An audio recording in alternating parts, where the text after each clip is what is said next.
Down a two-lane road where the cotton fields sway, where handshakes, hard work, and a porch light that stays. From Lawrenceburg sunsets to Alabama's line, we help folks find roots in the sweet southern pines. You're not just a number, not just a key. Your family here with Flora Mid-South Realty. We're selling more than just four walls and a door. Good morning. You are listening to Flora Rockstars, rocking the real estate news and all things local. Today is August 5th, and our topic of the day is shift in our local market. What does that look like? Stay tuned.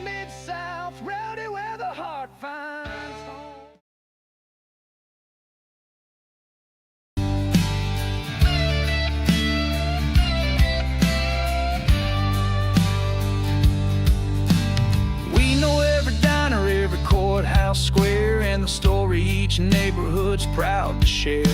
From first-time buyers to the next big land deal, we close with a smile and a hometown feel. Raise a toast at the fire pit, throw that line in the creek. You'll find more than a house here, you'll find what you seek.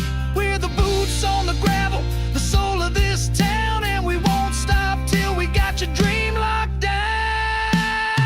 We're selling more than just four walls and a door. It's Saturday barbecues and kids on the floor.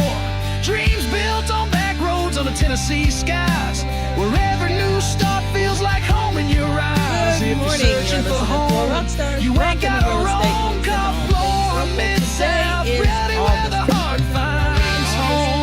School started on Monday, yesterday, and it is the 5th. And I just want to say good morning, and good morning to everybody.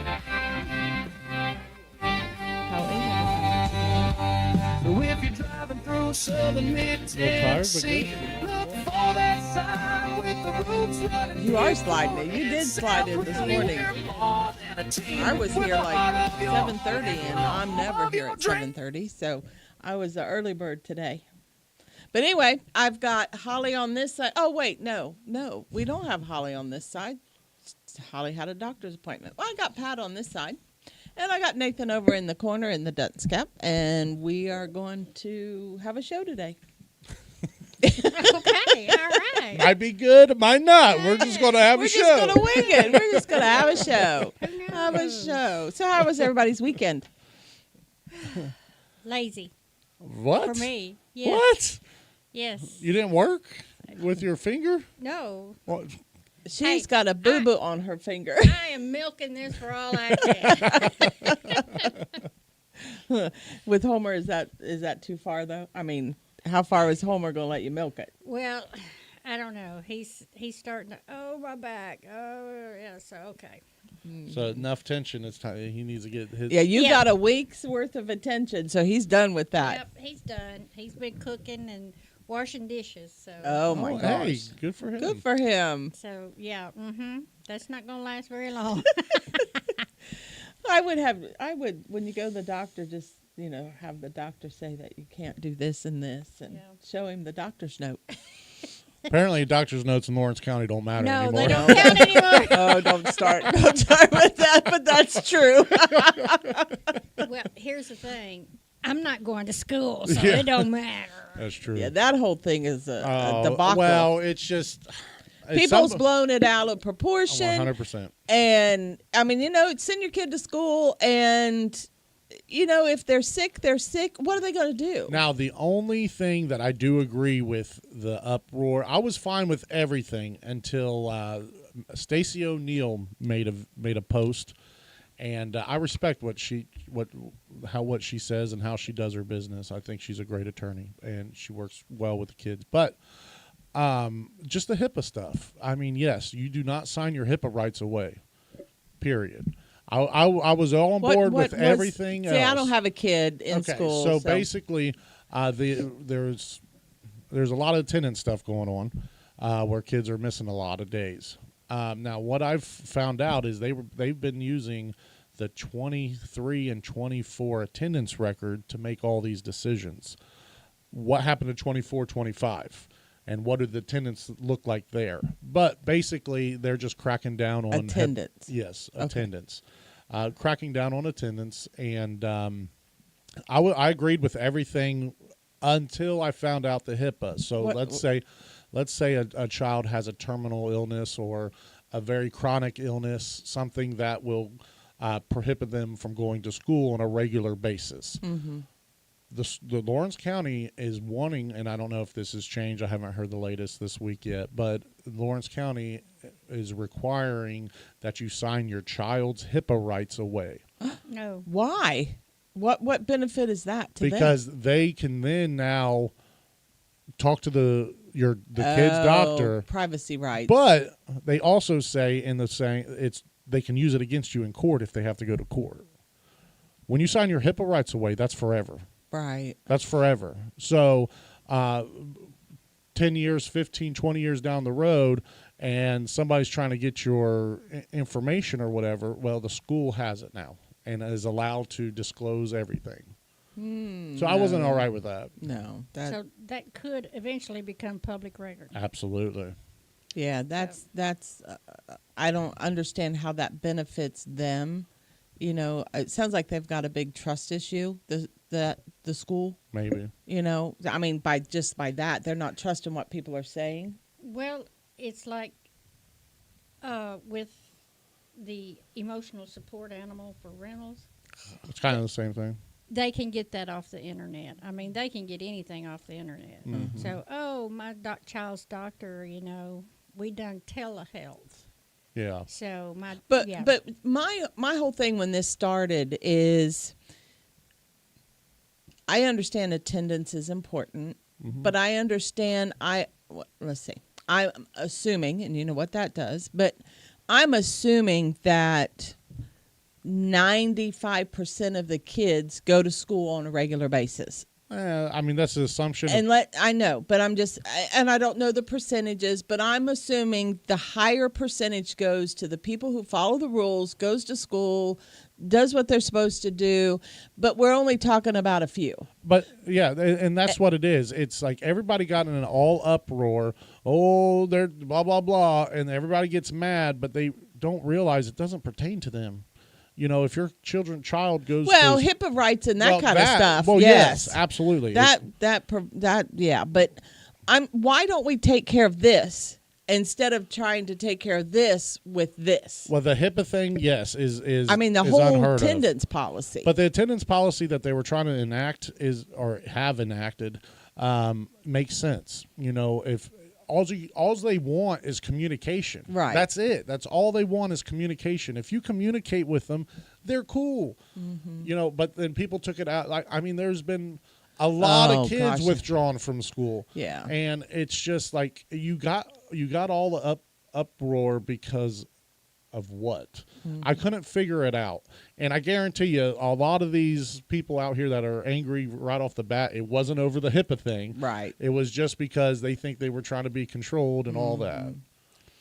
I think that if they would have been stricter with that many that have the problem. But that's what it was, in my opinion. No, I think they attacked the whole student body. They didn't attack anybody, first of all. Well, what they did is they put rules in place to be able to deal with those people, to give them a little more control over those people. Not those people, but those people that with the issues with habitual absentees and all that. It just gives them more leverage. Yeah, but wasn't there rules and stuff in place already? There was, but they revamped them. Here's what happens a lot of times. Your kids, they get up and they go out of the house and they're going to school, Mom, and they never show up. Mm-hmm. That's the problem. Well, see, back in the day, if that happened, the school's calling parents. Right. Like, why is your kid absent? Right. Did that stop? A lot of parents work, though. But they still have to have a contact. What if there was an emergency and you had to get a hold of your kid? There's got to be a way to get a hold of some adult in that situation to figure out why isn't Joe Schmo in school today. So yeah. I don't know if it was just they couldn't do it, overworked or something. I don't know. Yeah. I don't know the issue. I don't know. I agreed with everything, and I was not up in arms, and I'm still not up in arms. You know, thankfully. You know, Bella, she doesn't have a terminal illness, right. So we don't have to worry about that. But it's for those kids that do. Mm-hmm. You know, I mean, and it's gonna be rough on some kids. Like Bella, lost her best friend. Her best friend that they go through everything together, and her best friend's parents pulled her out of school. You know, that affects other people too. Not only your kids, that affects other people over stuff that we don't agree with. Right. So I know I've seen it all over every social media avenue. Every social media. well, it made national news like 4 times. Literally, did it national. Lawrence County Yeah. made national news 4 times, and then all these news programs picked it all up. I mean, it's national news. Oh, and I'm sure the news is reporting the correct information. well, hard telling. Hard telling. Ha ha ha ha. But anyway, so yeah, school's back. Last night was the meeting. I wonder how the meeting wasn't that last night? I thought I don't seen know.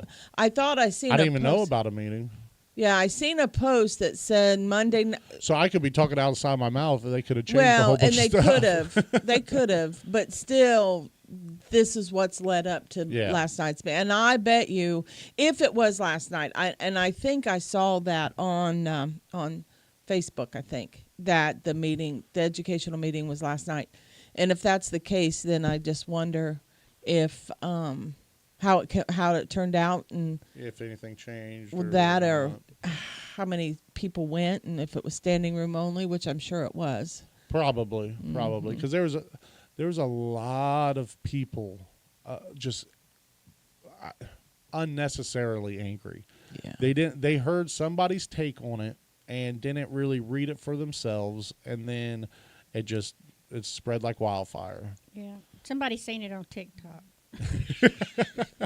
I seen it, but I didn't start it. Not me. I don't have a kid in school. I was barely paying attention to it. But then it just kept on and on and on, and I thought, well, we must have an issue. Yeah, I don't know. I think it's only in people's minds. I think so too. I honestly think But so.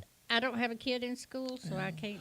Like I said, I have a sixth grader, and when I heard the first thought, I was okay with everything. It's just about communication. That's the biggest thing. It's just about communication, and and everybody's up in arms if they have 10 absence, or I don't know the exact details, but if they have 10 absence, they're going to get truant and blah blah blah, and then have to go to court. Well, first of all, you can't gum up our court system, who's already Right. back behind, Right. with all these kids that have these truant stuff. 11 days truant. Right. But from what I understand is the excuses that like the legal excuses.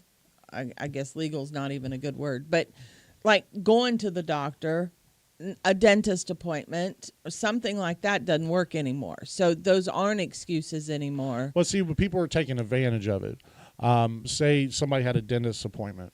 They would go to school. They would then get picked up for their appointment, but they would never come back. Even though they had plenty of time left in the day, they just took the rest of the day and didn't bring the kids back. So that was a big thing that I heard that they were trying to stop too.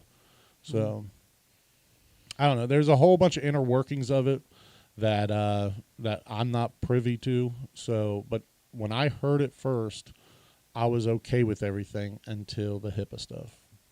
And then I was like, nah, that's not cool. That needs to change. Yeah, that's not right. No. Yeah. So, but anyway, so school's back, traffic's back in the morning. I guess that's all. Yeah. I mean, I haven't heard any other kind of big news. no. Oh, there's a water issue down in Yoma. Oh, Is is there? there a water issue? Yeah. What's that? LUS is wanting to take Oh, over yeah. the Yeah. water district down Uh, there. Oh. So that's a big Yeah. issue down there. There was protesters or something about that. I That read on made the Facebook. news too. Yeah. The state news. So. I said, boy, we're popular. Apparently. Yeah. We just need to Apparently. get some other stuff riled up and get the trifecta. But yeah, I did see We where could start a civil war. So what? No, Okay, no. let's touch on that water stuff for a minute, because that kind of goes with real estate. What? So Les is trying to take over the district down there, and what are they wanting to do? Just providing the water? They're probably going to go up on it. Well, see, that's what I was going to say. They probably will, because there's probably leaks that they're going to fix. Absolutely. You know, That and probably So- need desperately to That- fix. That may be why they're wanting to take it over, to fix all of the leaks and everything and get it under control. But because don't- with these water districts, they're great for local residents because they're trying to keep the cost down as much as they can for the people. And for them, it costs more to repair their leaks than it does to just let it run. They're a very small business, and it's only a business. I mean, I don't know exactly how it works, but they probably buy water from somebody They probably buy water from Lawrenceburg, Yeah. and then pump it down in, and then because they're just such a small, and there's probably no tax money that goes to them, or I don't know how it works, but there's no way that they're going to have the funds to be able to fix anything. now, some of the water districts are pretty high. Well, Pretty high. I think Fall River is. I've heard. I don't know. Yeah, then I'm not sure. I would want justification of why their bill is that high. But anyway, in Lawrence County, that works because look at gas stations. You know, we went to get gas last night. We had to go to Murfreesboro And I heard you. and get David. David. Yeah, Nathan and David, and get him some new bionic equipment and for his ears. And so on the way back up there, it was 286 up in Murfreesboro. So we had enough to get home, and so we figured we'd get home. Well, we're up at Three Oaks, and Three Oaks was 269. We get down into Lawrenceburg, and then we're back up to 286. It's like, but then you go over to Pulaski, and it's back to 260 something. So I don't know how Lawrenceburg and how I was relating that. I lost my train of thought. But it's like, you know, we set our own prices here. You know, no, not necessarily. no. There's a whole thing about what you can charge for fuel, and it all depends on that particular shipment of fuel going to that station. Once that fuel gets delivered to that station, there is a set amount that they have to sell it at. They don't make a lot of money on fuel. What gas stations make money on is their convenience store. The fuel is just getting people in there. Yeah, of course there's taxes and there's probably 5-10 cents a gallon that they can probably bring into the business, but they have to take the money that they've spent for this fuel that's already delivered in their tanks to give to the public. They have to cover their costs. So their delivery that particular day, because that changes daily. Oil prices changes daily. So that particular delivery just probably cost a little more. It's not like they're sitting in their high chairs in the White Towers saying, we're going to charge 20 more cents than everybody else. I don't know if they buy that gas, though. Don't they? Isn't that gas delivered? Well, okay. And then I sell it on behalf of this either company. Either way. No, there's different ways of doing that. Now, it's like Edwards Oil. They supply a lot of different people. And whenever we had the gas shortage some time ago and the prices went up, Jonathan Edwards was on the radio and he said, well, we're not pricing our gas as to what's in the ground. We're pricing it for anticipation of what we're having to pay Now for that's the next I don't think load. that's right. It's not. That's not right because you're not going to know what that price is. Right. So that's why that I they don't- rate. yeah. No. Mm-mm. And it's like, whenever I heard that, I thought, that is the stupidest thing I've ever heard. Yeah, because you're not going to know. I mean, if you're trying to future cast your prices, you could be wrong either way. It could go more than you think or a lot less than you think. Anyway, I was upset about that when I heard that. And then, because it's like in a grocery store. We were in a grocery store and a package store and all of that. We based our price on what we paid for it whenever we got it in.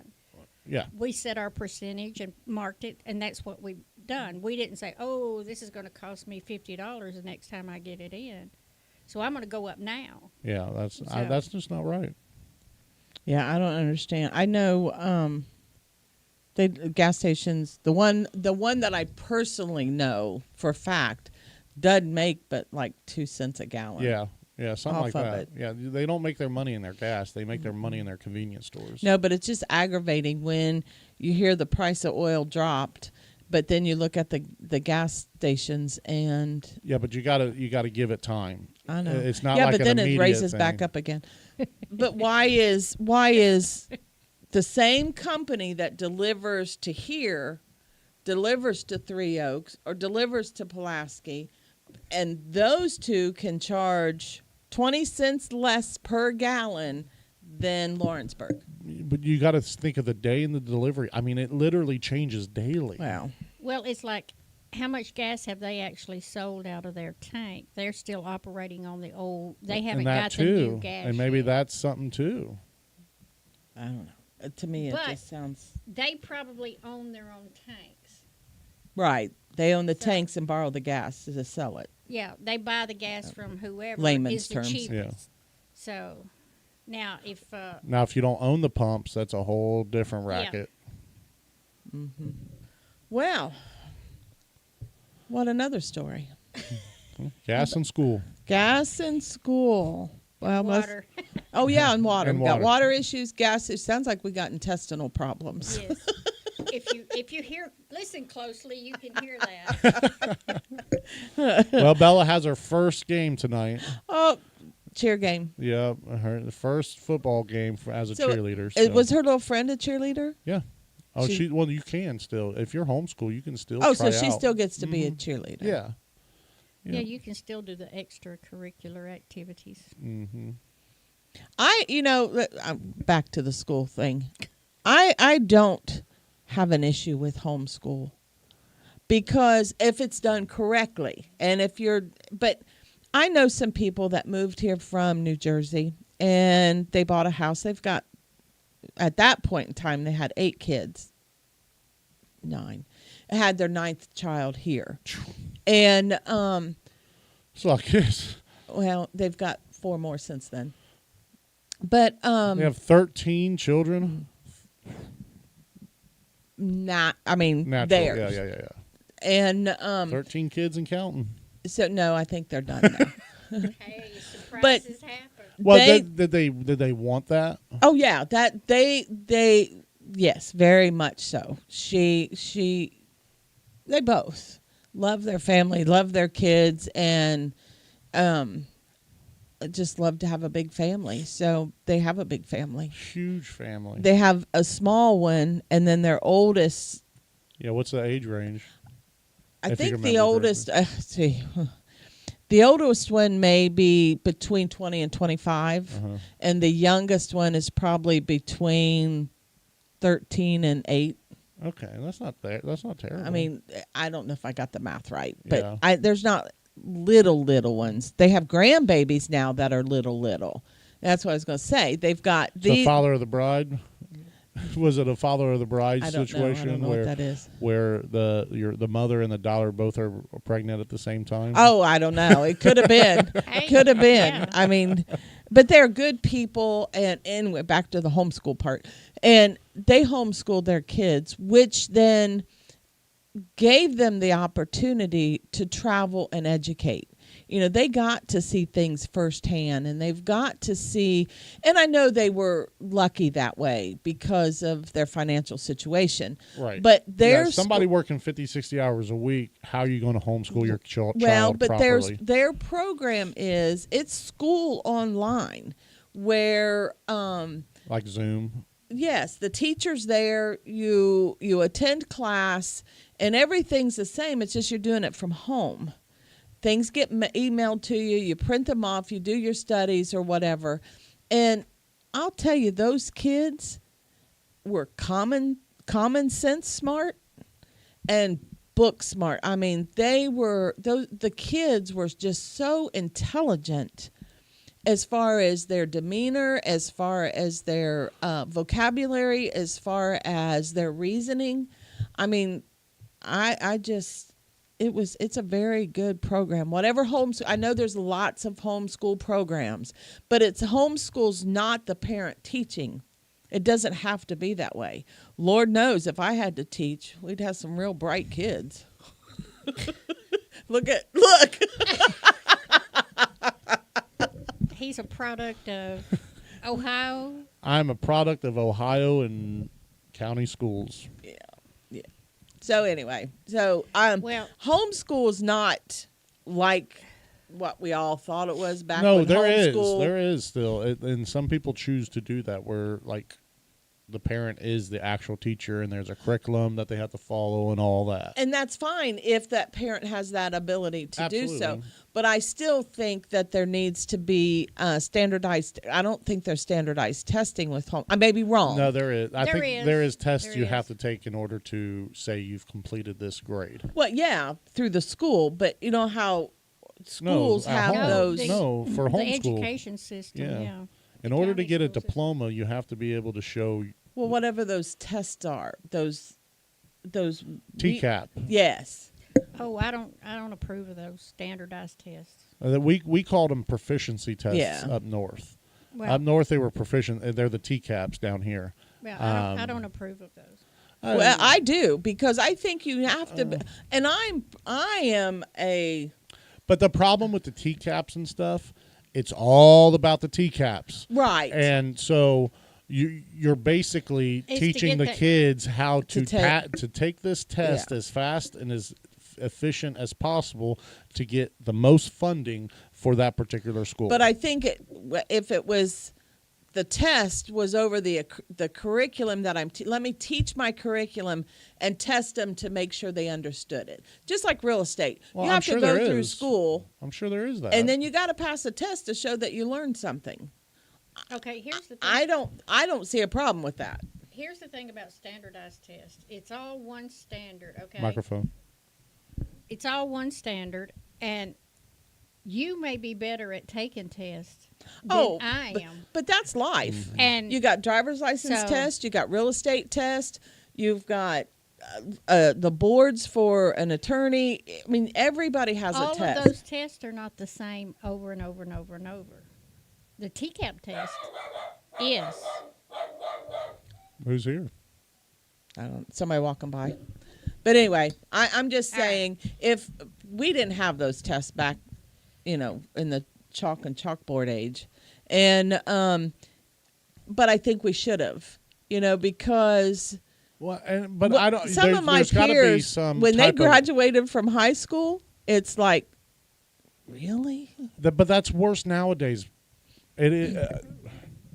I hate saying that, but I don't know the way that they're teaching nowadays. Like basic things, like high school seniors can't even fill out an envelope. I mean, come on. They don't know how to handle credit cards, checking accounts. Well, they don't teach that anymore. Yeah. They never- No, they they- don't anymore.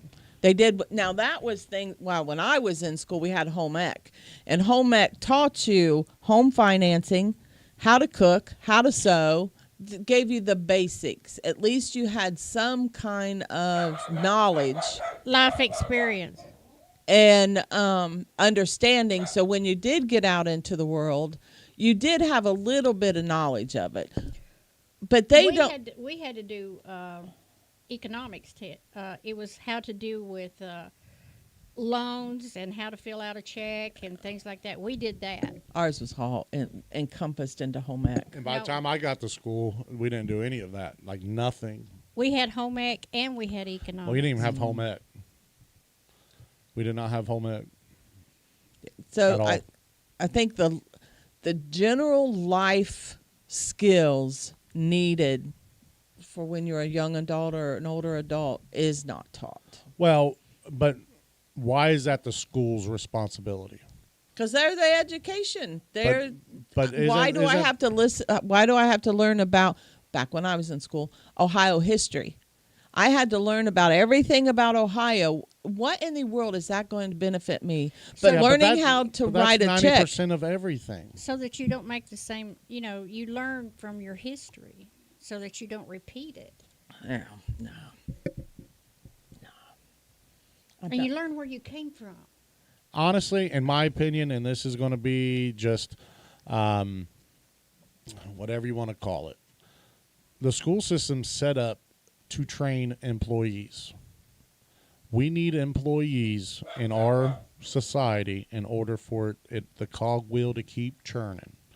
So if you think about it, school in essence is training to be an employee. And when I say employee, an hourly employee where you come in, clock in, do your work, clock out, go home, get your paycheck at the end of the week or every 2 weeks. School is training our students to do that. Do this that you don't want or don't like. You got to sit here, follow these rules, and then everything is judged by success with these scores of these tests. I think what we need to do is have boot camp for kids instead of school. Go to boot camp. Here, we're going to take you out to this farm. Here, let's have this farm, and you can learn how to farm, or you can learn how to do these other things, whatever, and do all of this, and do boot camp, and then we'll have classes at night. You go out. There's somebody here, I think. You go out and work during the day and school at night. Nah, I ain't going to fly either. That ain't going to fly. All right, let's get going. Nathan? All right, quote of the week. In every market shift, there's opportunity, not just for those who watch, but for those who act. Put him in his room. Sorry. That's okay. Do it again, please. What a show. In every market shift, there's opportunity, not just for those who watch, but for those who act. Absolutely. I thought, who said that? I have You? no idea. No, it had no author. It had no I author. thought we were doing Bible verses. We did two in a just- row, and then they gave me a grief last week because we did 2 in a row. Who So gave you grief? you, I thought we were going to alternate those. I never. Those words never left my mouth. Yes, it All right, did. all Watch right. the show. I miss a week and I miss all of it. Apparently. Yes, yes. Apparently. All right, Pat, what we got going on? Okie doke. And let's do community events. Friday, August the 8th at 9 a.m., the Lawrenceburg Beer Board is meeting at 25 Public Square to decide about Sacred Heart Catholic Church having a beer permit for their Labor Day I'll get it. You go. You just. for their Labor Day picnic. If you wondered if this was a live show or not, now you know. Oh, they know. Okay. Friday, August the 8th from 10 a.m. to 11 a.m. at the Lawrence County Public Library is Muffins, Moms, and Milk. This is in celebration of Baby Story Time in honor of World Breastfeeding Week. So, milk and muffins. I don't know what kind of milk, but. So, I like milk and muffins. milk and muffins. What are you doing? She's going under the camera. Saturday, August the 9th at 11 a.m. to 3 I was wondering if you were p.m. going to be able to get up or not. is the Jeep Jam to benefit the Loretta and Summertown bands, and that's going to be at Rotary Park. Saturday, August the 9th at 9 a.m. to 2 p.m. is the first annual Back to School Bash at the Downtown Children's Museum at 29 Public Square. August the 5th, 8th, and 12th from 5 p.m. to 8 p.m. is a night swim at Rotary Park Pool. It's $5 per person. 3 and under is free. Tuesday, that's today, August the 5th, from 3 p.m. to 6 p.m. is Pavilion Produce at 208 South Military Avenue. You got your canning done? Go get you some more stuff. Monday, Wednesday, and Friday at 12:30 p.m., Plowboy Produce Auction at 469 South Brace Road in Etheridge. Friday, August the 8th, 4:30 p.m. to 7 p.m. is the annual Watermelon Picnic and Hootenanny at Weathers Park. There's that hootenanny. Hootenanny. Hootenanny, free watermelon, and Chloe Bell will be the singer. Is that's the same thing that happened, 2 years ago? Uh-huh. Mm-hmm. Nice. When you were in the watermelon eating contest. Yeah. Oh, my gosh. Yeah. Never gonna doing do that again? Heck no. Repeat. Not the way it was. I mean, if we set it up a little better. Yeah. Whoever ate at the fast, I don't even know. I don't know. Me Uh, and Spencer, I mean, we just gentlemen, Wayne, yeah, we just just Wayne. gentlemen hand shook and just like that was just a lot of watermelon for no reason. Saturday, August the 9th, 9 a.m. to 2 p.m. is the Farm Artisan Market at 100 Farm Road in Summertown.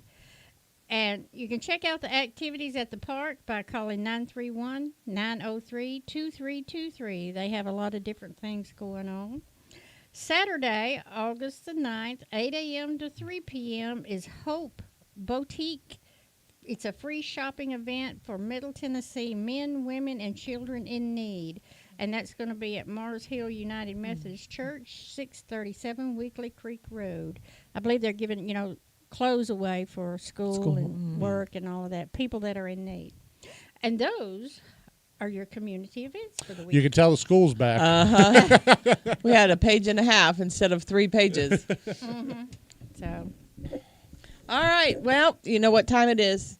It is numbers. Numbers aren't sexy, but they do tell a story. And I've got a lot of numbers today. I'm going to go over a little bit of them, but I want to get to the market shift. Currently, we have 226 listings with an average list price of $368,965, which makes about $200 a square. Coming soon, we have 4. That means that the seller's not quite ready, but we're almost there to put it out to the public, with an average sale price of $408,725, which is about $155 a square.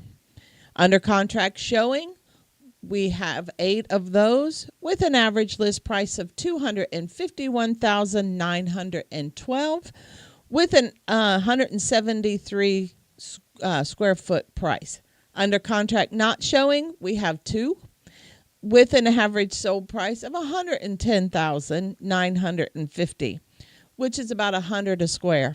We had 3 expired and 5 canceled. We had 10 closings last week with an average sold price of $212,541, with a square foot of 133.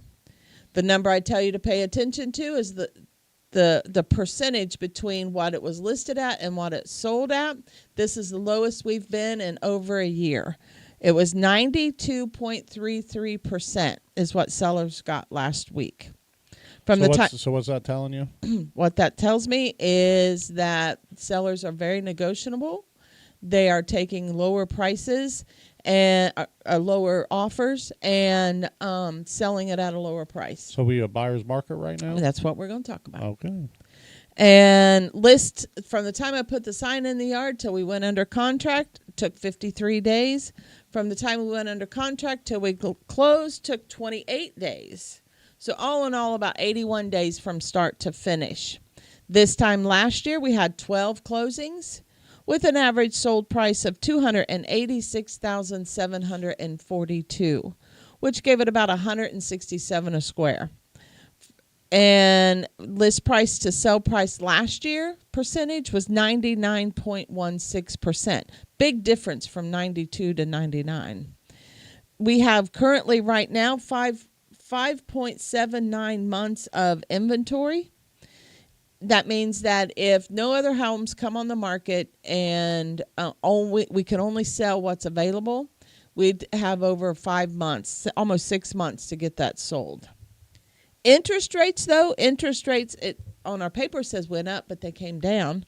But when I say they came down like 1/10 of a point or 2/10 of a point. A 30-year fixed loan right now is 6.57. Again, a 30-year fixed 6.57. A 30-year FHA 6.19. A 30-year VA 6.20. And a 30-year USDA, which I thought was really intriguing, 5.98%. So if you could get a USDA under 6% and you're sitting on the fence right now, you better jump off that fence and talk to your lender. And those numbers are brought to you by Mortgage News Daily. Remember, interest rates are based on you and what you look like financially. These are just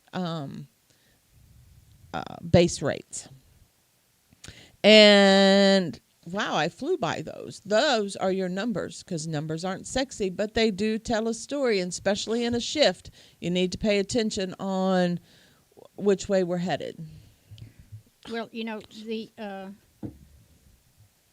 the Fed did not drop the rate, because everybody was up in arms about that. There was a couple of people on the board that wanted to lower the rates, but the rest of them didn't. That's because, from what I understand, the reason why is because when they are calibrating the interest rates, they look backwards in the news and the data from past instead of looking forward. And there's a whole formula and a whole debacle about that, and how was it Colin or no Jerome Powell is doing that, and they want him gone. Well, he said, I was listening to him whenever he gave his report, that he wasn't going to change the rate, and he said it was based on future. He's expecting the something to go up. So he was trying to say he was looking forward, but he wasn't. No. Yeah. I did pull numbers from July, a summary of July. And this is off of RealTracks. That's the program that we as realtors use to advertise listings. And for the month of July, we had, in July of 24, we had 37 new listings. In July of 25, we had 41 listings, which was up by 11%. And then closings for the month of July, we had 24 closings in 24. We had 29 closings in 25, which was up by 21%. Where you? Oh, there you are. Okay. Sales price for 24. Average sold price is $289,886. For 25, now listen to this, was $277,331. That's a change in a downward over $10,000 worth of price difference. Now these numbers that she's talking about, these are Lawrence County specific. Yes, only Lawrence County. All my numbers I ever talk about residential market. That doesn't include land and commercial. And it is Lawrence County, Tennessee only. It don't include for sale by owners either. No. The time on the market for 2024 was, I don't think that's right. It says 30 days, but that's not right. Average list price for 2024, the average list price was $371,788. Average list price for 25 is $375,219. It's up by 1%.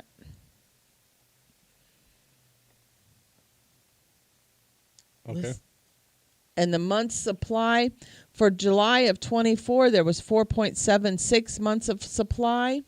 And July of 25, we ended the month with 4.55%. Now those numbers might look a little different, because when we give our each week, when we give our month supply left, that's on a weekly basis. Right. These numbers are a monthly basis. Right. This is the summary of July 2025 comparing to July 2024. So I thought it was interesting. For the majority of this report, all of the numbers are kind of downward, the percentages. New listings were up over last year. Inventory, let's see. New listings was up. New under contract, we were up quite a bit. And then the sales price was down. And so, the inventory's up and the sale prices are down. So what does that make that? We're going into a different market. We have been in a seller's market for quite a long time. And what I mean by that is sellers are putting out prices, listing their houses at prices and getting what they're pretty much wanting. But now we're shifting, which, and let me go back, which with little to no negotiation. Now we're shifting. Sellers are coming down on their price. They're getting offered lower prices, and if they want to sell the property, that's pretty much what we're going to have to do. Is sellers are going to have to lower the price. They're going to have to offer more incentives, help towards closing costs for buyers, and that's where we're headed right now. And so when you read, are we in a buyer's market? Are we in a seller's market? I don't think right now we're either. I think we're leveling out to a kind of like a neutral market.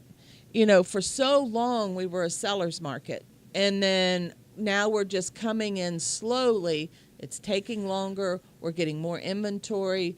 The percentage of sale price versus list price is lower.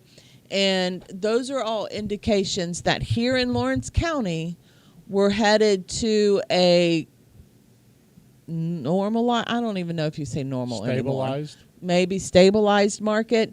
But that doesn't say we'll stop. We still might keep going down to where we turn into a true buyer's market.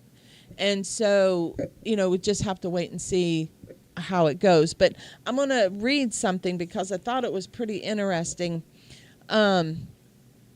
This is what's changing in Lawrence County, and this is talking about real estate and the current real estate market.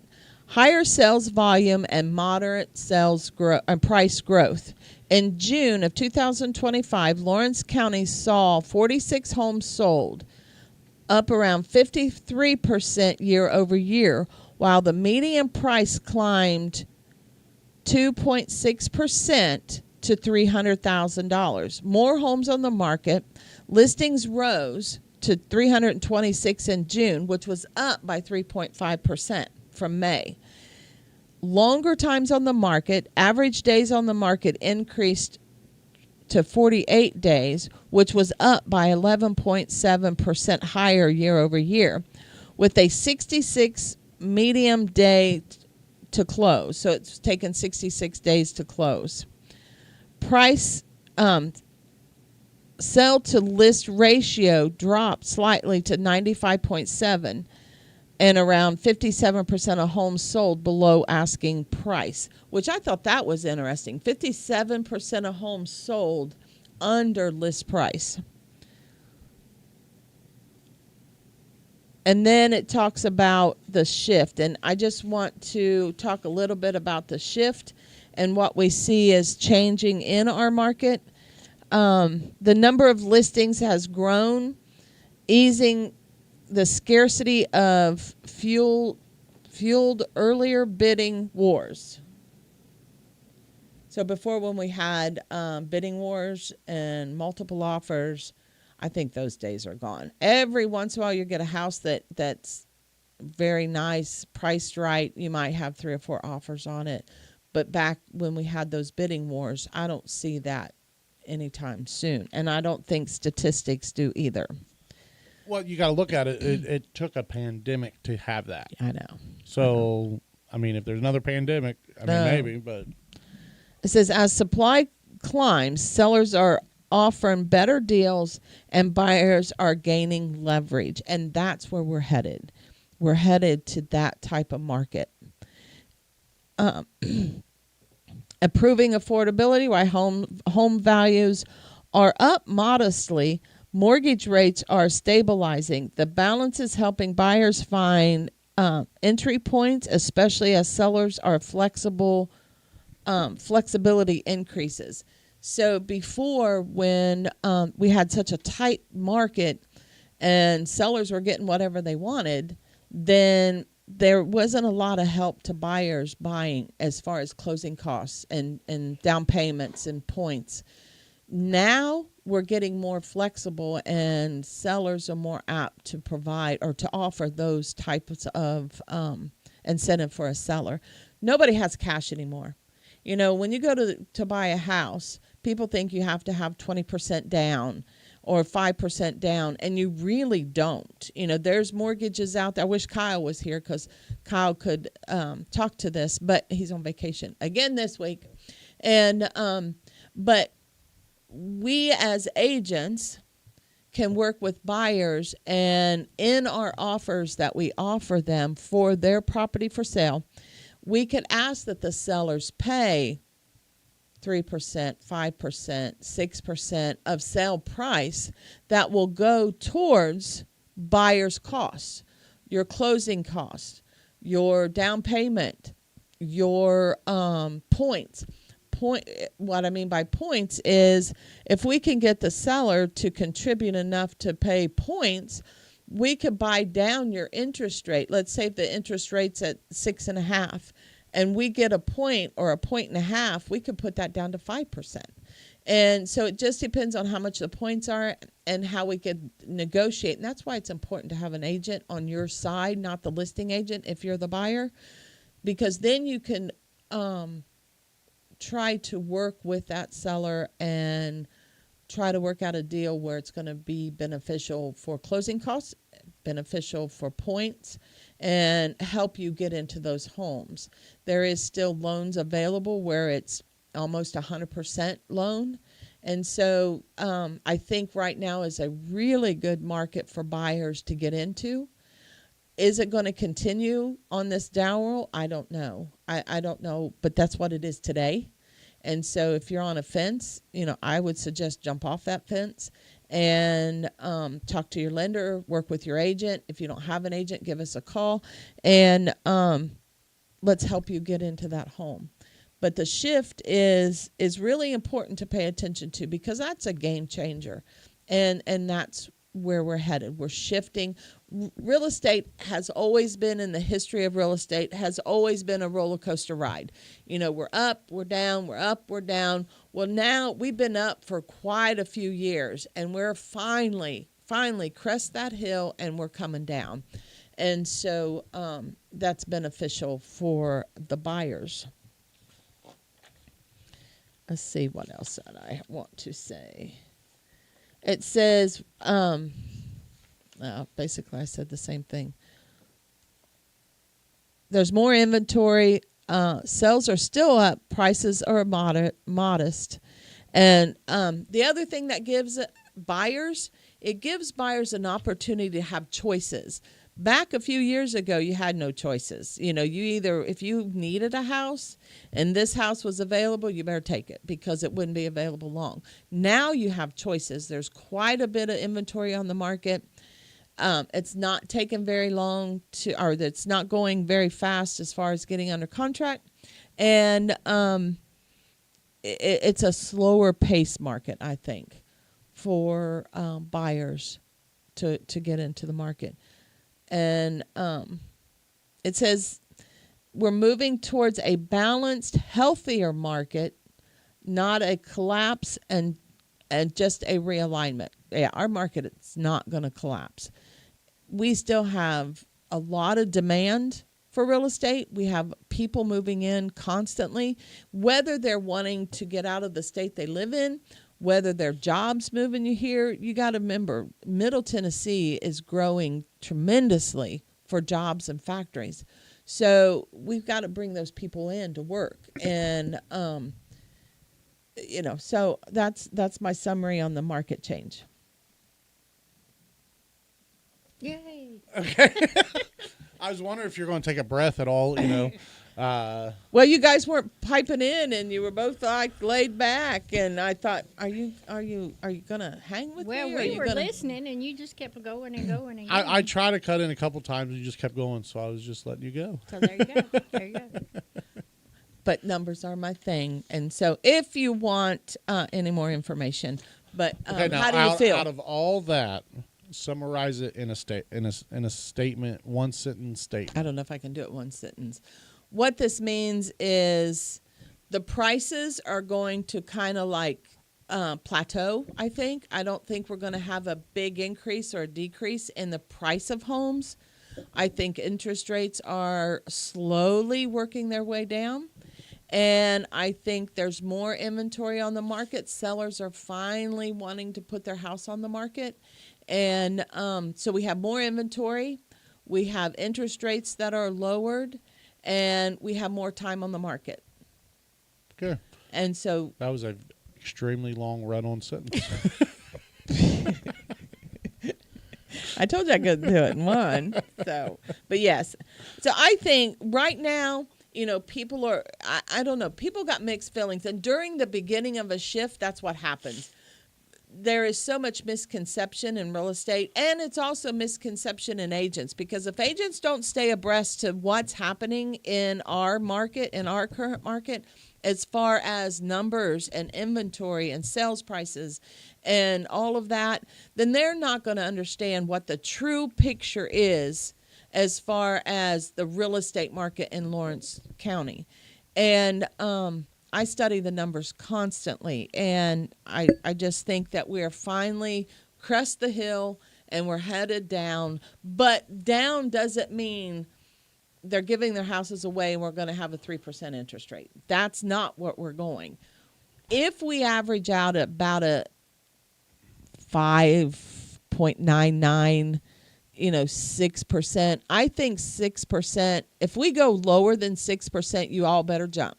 And you better jump off that fence and buy, because I don't think we're going to go any lower. Of course, I don't have a crystal ball, but if you can get an interest rate at, a 6, maybe a little lower, but that's good, and then prices of homes are more fluctuated. So let's get a cheaper price.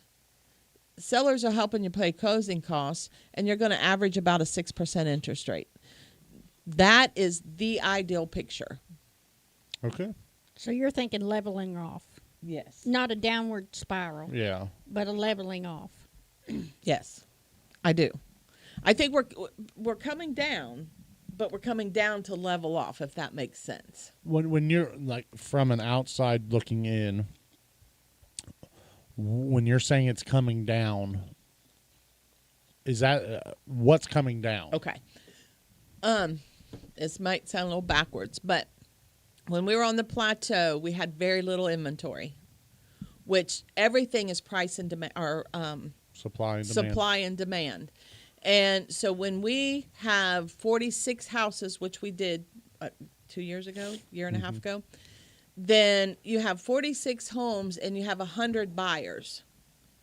Well, sellers could pretty much name their price because people were paying way over list price and all that gamut. Well, we finally crest over, and sellers are more realistic, and I forgot my train of thought. Well, where you were explaining the downward Okay. trend. And so now we have more inventory on the market, which causes sellers to be more flexible. And so we have, how many do we have?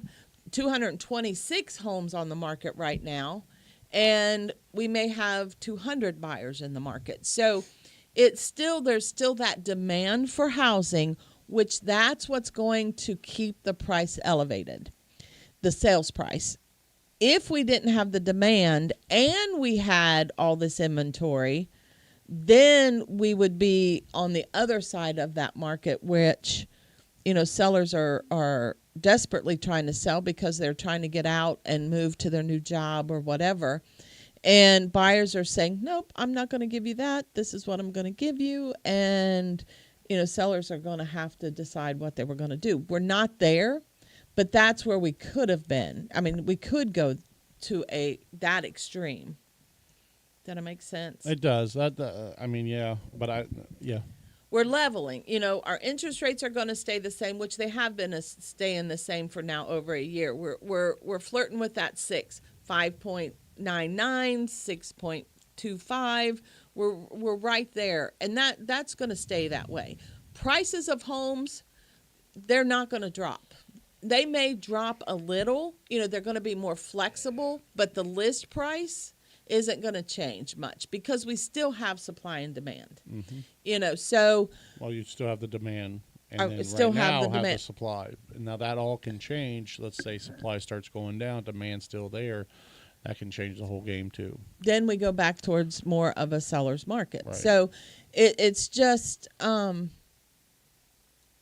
think we need to, with all these numbers and me stuttering and trying to make sense, if you can take away anything, take away the fact that there's more inventory, there is higher, well, not higher anymore, but we do have higher prices than what people are used to for homes.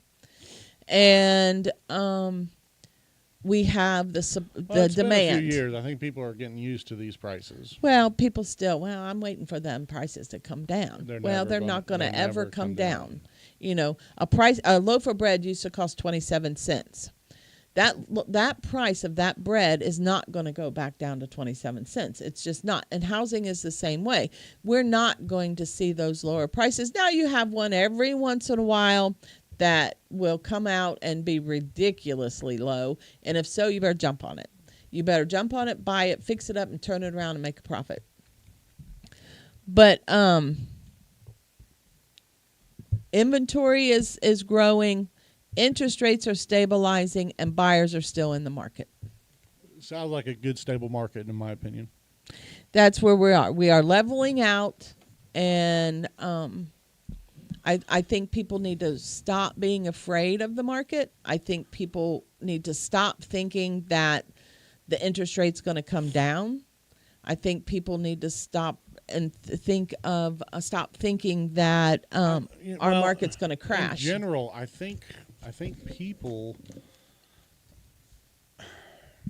yes and no on that. But okay, so I think people put too much stock in interest rates to judge their whole decision on interest rates. That's all anybody ever wants to talk about. Whatever. Mm-hmm.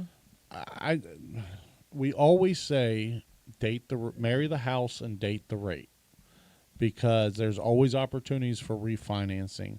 There's opportunities to sell. Yeah, if you're in this market and you're only like in military areas where they're in and out. Any area, if you're looking to upgrade every 4 to 5 years, don't worry. The interest rate's not going to be that.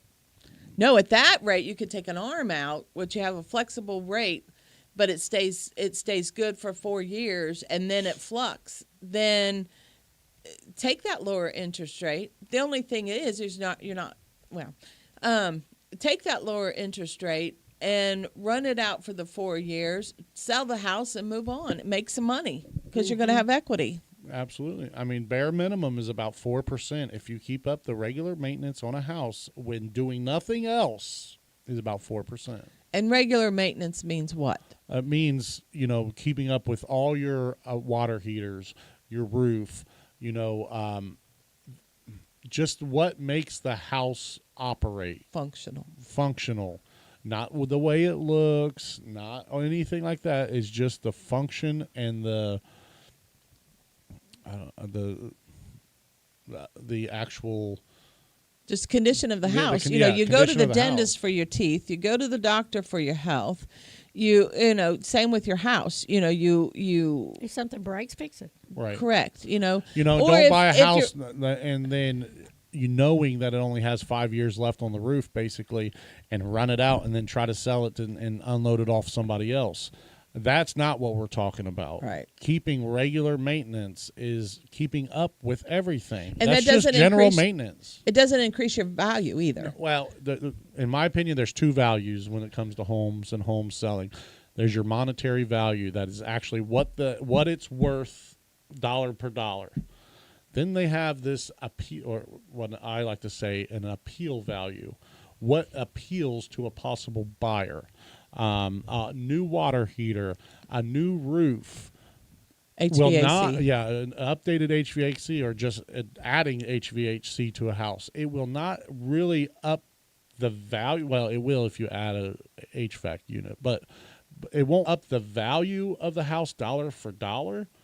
But it will dramatically increase the appeal value for somebody to buy it. If somebody's coming in, they see a roof that needs fixed, that they're going to have to replace. The HVAC is really old and underperforming. The windows, the window, whatever it may be. People look at that when they're looking to buy a house. Those are expenses. But if those expenses have already been taken care of and they don't have to worry about it for a decade, they're going to like that house. So there's monetary value and then there's appeal value, and they both cost money. Yeah. Yeah, they do. But it's your job as a homeowner Absolutely. to take care of that and to spend that money and to take care of your home. And even if it's your home that you don't live in and you have as a rental property, it's still It's even more important there. the homeowner's responsibility to make sure the home is well kept and safe environment for tenants. Mm-hmm. And you keep up. If you keep up with your regular maintenance, all you're doing is protecting your asset.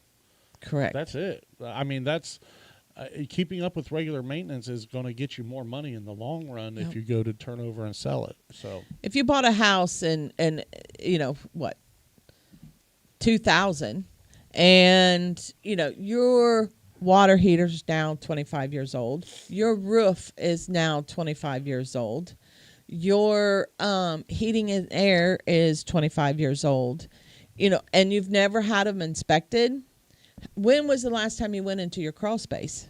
yeah. You know, what's happening down in your crawl space? And those are just things that you need to look at as a homeowner. Mm-hmm.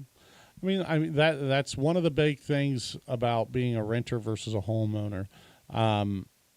You know, when you're renting, you have nothing to worry about on that front. It's not your responsibility. Well, no, you should. I wouldn't if I was a renter. It's not my house. I'm giving you rent. I'm not going to put money into it. But as a homeowner, you have to take care of it. And I mean, that's why I think some people that's appealing to be renters because they don't have that. So They don't have the desire, or they don't have the funds, or they well, they don't have that reason. responsibility, and some people don't want that responsibility. Mm-hmm. You know, so all right. Well, you want to do one myth, or you want to save it for next week? We'll save it for next week. Well, it's kind of, let's just do it. Then why'd you ask? I don't know, because I forgot what it was. Myth. You read the truth. Myth. The market is crashing, so it's better to wait. The truth is, what we're seeing isn't a crash, it's a correction or normalization. Home values are adjusting after record highs for motivated buyers and sellers. This is a prime time to negotiate smart and plan long term. Waiting could mean missing the current opportunities with less competition. Keep going. See how I messed up. Where's it at? Oh. Trust. Okay. You can trust a seasoned local expert to read between the headlines. National news talks averages, but real estate is local. Your neighborhood's shift may look completely different from the next town over. That's why local guidance matters now more than ever. And that's true. That's why we talk about Lawrence County, Tennessee numbers. You know, I don't talk about Giles County. I don't talk about Murray County. I don't talk about Wayne County. I talk about Lawrence County and how our Lawrence County market is shifting. Now, I can talk about the others if you want me to. Just let me know. But I think that right now we are really good. You know, we are in a really good situation in our market in Lawrence County. I think so too. All right. Numbers? Okie doke. You can reach me at the office here at 1288 First Avenue, located behind McDonald's and Burger King. Phone number is 931-762-4247, or you can call me direct at 931-345-2736. You had some big news on your listing. Yes, we had a price drop, and we've had some interest in it. So we dropped it. How much did you drop it? We dropped it $50,000 to $250,000. So, which is good. So, and we're finally getting some interest on it. So, yeah, we dropped that price. So it's at 110 Commerce Avenue, Commerce Street. in Loretta. I wish I had the capital right now to just buy it and put not Airbnb, but a bed and breakfast. I think that would be a beautiful. Oh, it is. Oh, it's got that Bed and- huge yard that you yes. could have different kinds of sitting areas little out venue there. type things. Oh my gosh, there's a lot of opportunity for that. There- All kinds there of is. games. I mean, you could do cornhole. Cornhole. Cornhole. You could do a cornhole show. And you're close to everything downtown. Just walk to everything. Yeah. The park at Weathers Park and the library. And the Senior Citizen Center down there, if you're into that. So, or walk down to, what is it, 18? Bistro. Oh yeah, The 1819. Yeah. Isn't it? No, We're it's guys. We're in Loretta. 931 Bistro. Yeah. Oh, We're in yes. Loretta. We're not in Lawrenceburg. Sorry, So, the yeah. bistro. The Bistro. They all use numbers, so all these numbers. But no, that Bistro is really good actually. There in It Loretta. really is good. So, yeah. So They smoke. I'm a burger connoisseur. Sorry to change the topics real quick. I love hamburgers. Give me a burger and a beer, and there's nothing better than that for a meal with onion rings. But they take their burgers and they put it in their smoker and smoke their burgers. It's so good. So good. Sorry. I think I'm hungry. All right, Nathan. Is that all? Yeah. What do you got? We got a few rentals available. Give me a shout. We got some apartments, single family homes, and duplexes. We got a little bit of everything. So whatever your heart desires, we got good prices on it. Just give me a shout, 931-236-2650.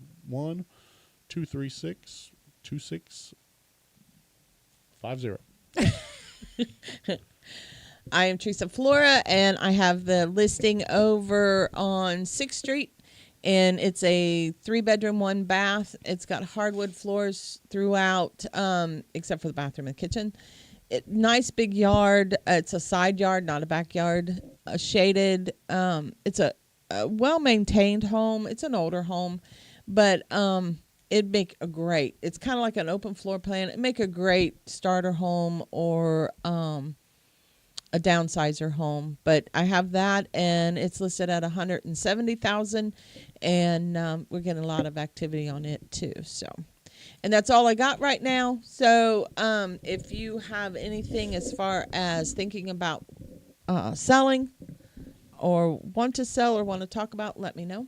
My number's 931-271-5790. Hey, let me know too. Just say it. Hey, let us all know. Yeah. Give us all I wonder if we're going to pick up on that. Yeah. I think they're both sleeping today. But anyway, just give us a call. We'll be glad to talk about our market. Or we'll be glad to talk about the market that you're in, and try to help you with your real estate goals, whether that's buying or selling. Oh, I am doing a wedding this weekend at the pond, at our lake. Oh, Are that's you really cool. at your Yeah, lake? at our lake. And they're wanting to do a tie the knot ceremony. That's what we did. So, That's awesome. cool. Are you talking about like the braiding for What's braiding? tie the knot? it's where you take this rope Yeah. and you go over each one's hand. Oh, and no, after no, the no. ceremony's over, they pull their hand out and tie the knot. Oh, that's Oh, cool. I thought maybe they tied it to the. Oh, well, wait. Wrong show. That's different. That's for the honeymoon. All right, we All right, probably ought to note, go on that note. bye. Everybody say bye. Bye.